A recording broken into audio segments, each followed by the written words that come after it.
Hai, so sekarang ni saya berada di Berwas. Projek yang kedua, berpakej premium, berkeluasan 1302 square feet, dibina secara tunai, ada 3 bilik tidur dan 3 bilik air. So sekarang ni tengah proses tiles dengan cat. So, jom tengok. Ni ruang tamu dia. Ni bilik utama, ada tandas.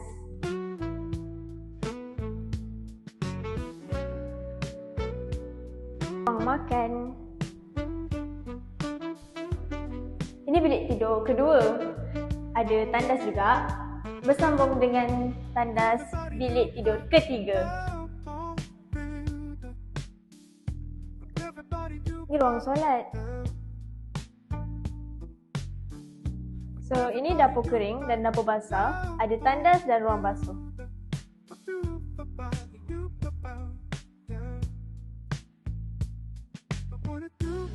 So, kalau berminat dengan hasil kerja NH, ada planning nak buat rumah, boleh set appointment, nanti kita orang bawa lawat tapak.